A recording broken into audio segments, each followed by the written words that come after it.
Across the Flow FM network, a Flow News 24 update. Topic of beef and consumption and the lowering of that softening of the market, as it's called here by analysts. And we look at some of the reasoning behind it. Yesterday we referred to the live exports to Indonesia and the lumpy skin disease debacle that still continues. Who's responsible, and the finger pointing on that particular discussion. But at a wider level, there's a softening of consumption, and we went to our Rabobank analyst Angus Gidley Baird for his take on what's happening in the current beef market. A lot of countries bought up stocks, volumes of protein through the course of last year into the early half of this year, in the anticipation that as we moved out of COVID and we saw recoveries in economies, we'd see food service volumes start to pick up and those consumers start to buy more.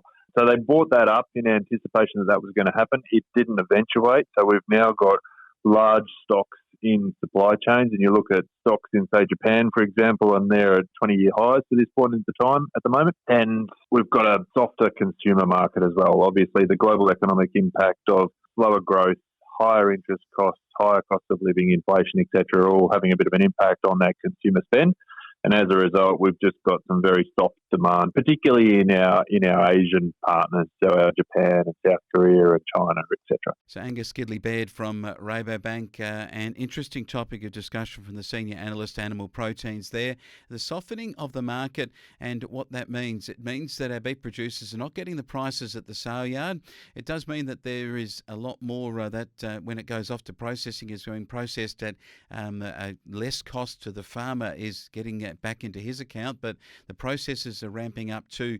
We've got a brand new processing plant at Murray Bridge, which is part of the massive expansion that has gone on there with Thomas Foods International, or TFI. And with that in mind, they're lifting their stock rates and their kill rates as they put that new facility through its paces. But ultimately, the beef has got to go somewhere. The markets have got to be found for it. And as Angus Gidley Baird mentions there is a softening in Southeast Asia, and that also could be something for us to be concerned about. The United States, Canada, those other producers, Argentina, Brazil, may be finding that they're producing enough of their own protein without needing the Australian protein, so that's causing some of the issues that we have at the sale yards at the moment. A Flow News 24 update.